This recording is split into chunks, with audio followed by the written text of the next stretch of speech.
The Galactic Council had made their assessment clear. Human Aaron was to be classified as a caretaker, nothing more. It was a logical designation, they argued. After all, he had been found among the Krell cubs on the abandoned mining station of Theta 7, tending to their needs with a patience that bordered on the absurd. The Council's bureaucrats stamped the datapad with finality, satisfied that another anomaly had been properly categorized and filed away. But the cubs had other ideas. Roka was the first to challenge the designation. The young Krell, barely past his third molt, stood before the Council's delegation with his chitinous plates still soft and translucent. His mandibles clicked in rapid succession, a sign of agitation that even the translators struggled to interpret properly. "You do not understand," Roka said, his voice carrying the peculiar harmonics of his species. "Areen is not our caretaker. He is our leader." The Council representative, a towering Vex's Nari with silver skin that reflected the station's harsh lights, tilted her elongated head in what might have been amusement. "Young one, we have observed the human's behavior for 3 standard cycles. He feeds you, teaches you, protects you. These are the duties of a caretaker, not a leader." Roka's claws scraped against the metal floor. "Then you have not truly observed. The incident that changed everything happened during the 4th cycle. The station's automated defense system, dormant for decades, suddenly activated when a salvage crew approached without proper clearance codes. Weapons platforms emerged from hidden panels, their targeting systems locking onto the Cubs' living quarters. The energy signatures were unmistakable. In 17 seconds, the entire section would be vaporized. Aaron moved before anyone else even registered the threat. He didn't run toward safety. He didn't call for help. He ran straight into the command center, a place the Cubs had been forbidden to enter due to its unstable reactor core. The other species present, including 2 Krell adults who had arrived for the Council's inspection, froze in their tracks. Their survival instincts screamed at them to flee, to protect themselves, to calculate odds and seek optimal outcomes. Humans, apparently, had different instincts. Aaron's fingers flew across the ancient console, bypassing security protocols with a combination of technical knowledge and sheer audacity that defied conventional logic. The Cubs watched through the observation window as he worked, his face illuminated by the warning lights that bathed everything in crimson. "He's going to die," one of the Krell adults whispered, his translator crackling with static from emotional interference. Roka stepped forward. "No."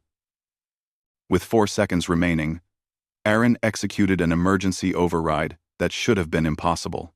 The weapons platforms retracted, their charging cycles aborted. The human stumbled out of the command center. His hands burned from the overheated console, his breathing ragged.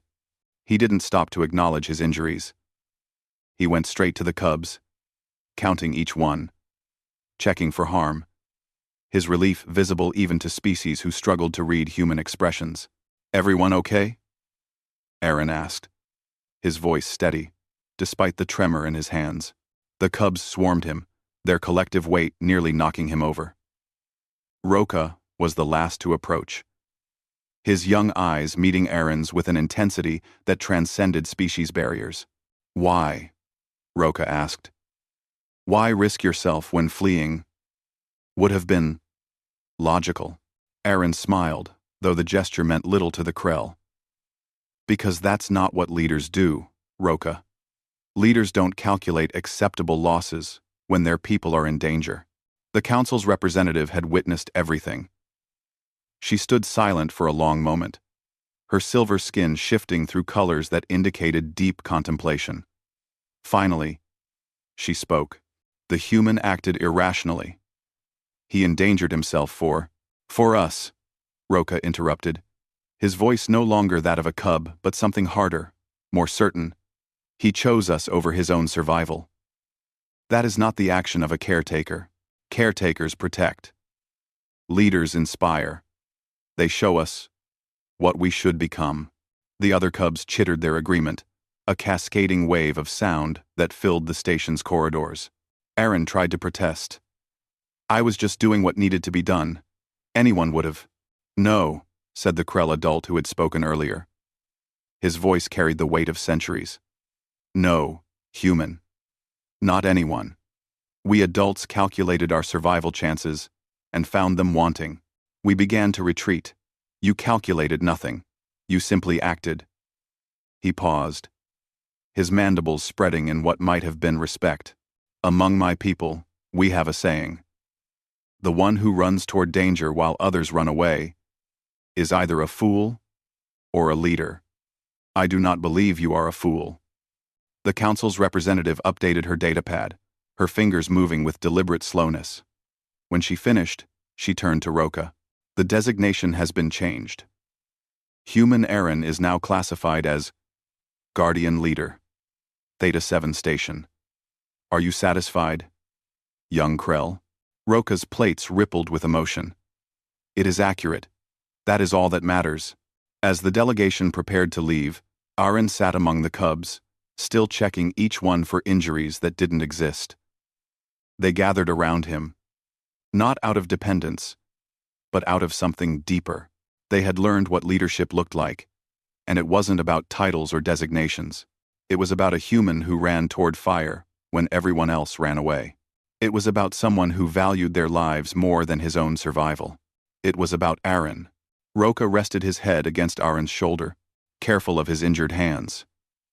They tried to make you small, the cub said quietly, to fit you into their categories. But we know what you are. Aaron chuckled, wincing at the pain in his palms. And what's that? Ours, Roka said simply. You are ours, and we are yours. That is what leaders and followers are. Yes? The human's eyes glistened with moisture, a biological response the cubs had learned meant deep emotion. Yeah, Roka, that's exactly what we are. The stars beyond the station's viewports burned with ancient light, indifferent to the classifications and designations of bureaucrats. But in that moment, on a forgotten mining station at the edge of known space, a truth was understood that transcended species and logic. Humans didn't follow the rules of survival that governed the rest of the galaxy. They rewrote them, and in doing so, they showed others what was possible when you stopped calculating odds and started believing in something greater than yourself. The cubs had tried to explain this to the council, and the galaxy took notice.